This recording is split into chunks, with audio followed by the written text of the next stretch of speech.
crazy. I was in the Bradford Cathedral Choir and I was the head girl, which I've got like quite a bit of responsibility doing that. I was in the Bradford Youth Orchestra, which practiced every Saturday and then had concerts all the time.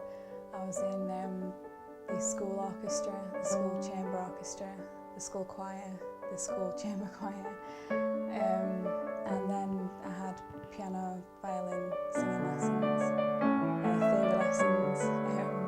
It was pretty crazy, but I loved it because it was all doing everything I wanted to do, which was music.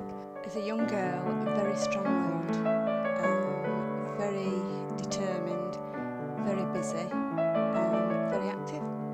Captain of school rounders team, school swimming team, gymnastics. Then she moved on to her music, and from then on, we never saw much of her.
I don't know, I tend to describe it more as the chronic fatigue syndrome, because I think it helps, if you're talking to someone, it helps to explain it a lot better, that it's a syndrome, it's not, I think disease, it kind of conjures up a different image in people's heads when you try and explain it, to someone who doesn't know about it.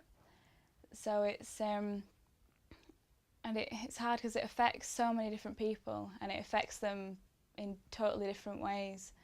So for me, it definitely affects like my head. So I get severe headaches, like the headaches I've never experienced before. So they're like, it's almost like migraines, but they last for like 4 or 5 days, and I won't be able to think, I won't be able to do anything. All I can do is just lie in bed and just do nothing, and no like medication. It doesn't touch it at all.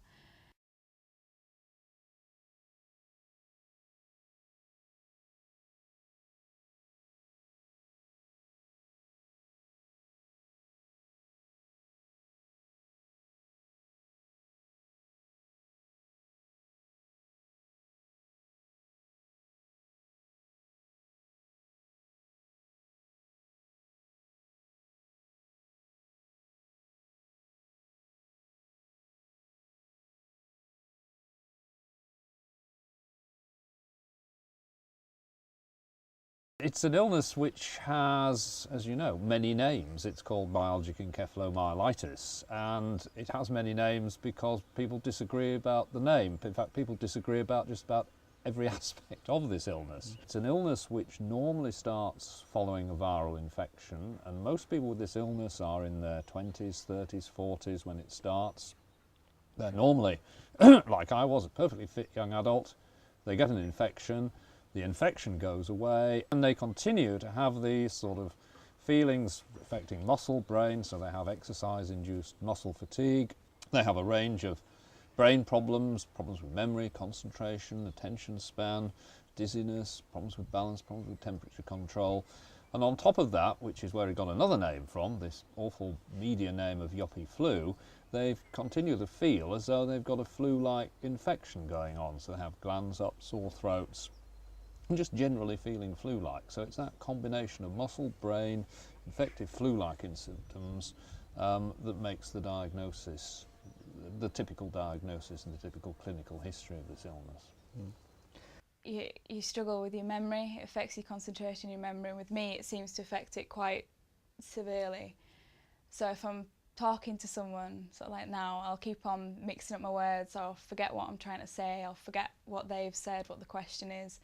And that can be like pretty embarrassing, you know, if you're trying to talk to someone and you're just like, I can't remember what I just said, you know, can you remind me? And then, so yeah, that's a big part that it affects.